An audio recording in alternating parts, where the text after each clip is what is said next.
Ẹ káàbọ̀ sí àmì èdè. A fẹ́ sọ̀rọ̀ nípa orígun mẹ́rẹ̀ẹ̀rin àgbáyé tí òyìnbó ń pè ní four cardinal points. Tí a bá ń sọ wípé north òun ni àríwá, south ni gúúsù, north àríwá dòmímí, south gúúsù mímí dò, south gúúsù. West lẹ́gbẹ̀ẹ́ kan, west òun ni ìwọ̀ oòrùn, redòredòdò, west redòredòdò. East òun wá ní ìlà-oòrùn, Kí ni west tó jẹ́ ìwọ̀ oòrùn? Ìwọ̀ oòrùn ni à ń pè ní sunset lóyìnbó, ibi tí oòrùn ti ń wọ̀, sunset, ìwọ̀ oòrùn. East òun wá ní ìlà oòrùn, ibi tí oòrùn ti ń yọ. Orígun mẹ́rẹ̀ẹ̀rin nìyẹn. A ní north tí à ń pè ní àríwá dòmímí, a ní south tí à ń pè ní gúúsù, a ní west tí à ń pè ní kíni, ìwọ̀ oòrùn, a wá ní east tí à ń pè ní ìlà oòrùn.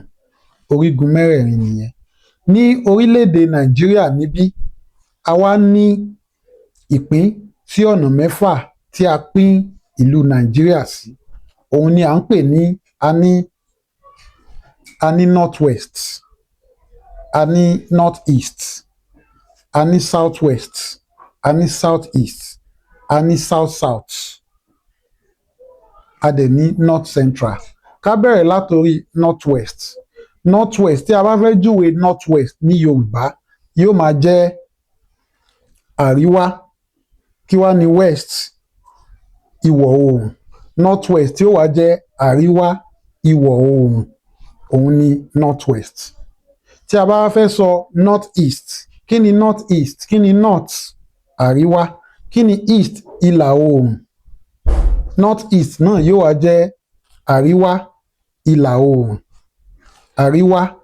ìlà oòrùn, north east.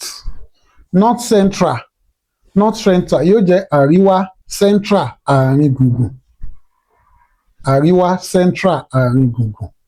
Tí a bá fẹ́ sọ pé south yóò máa jẹ́ gúúsù, south. Kí wá ní south west yóò máa jẹ́? South west yóò máa jẹ́ gúúsù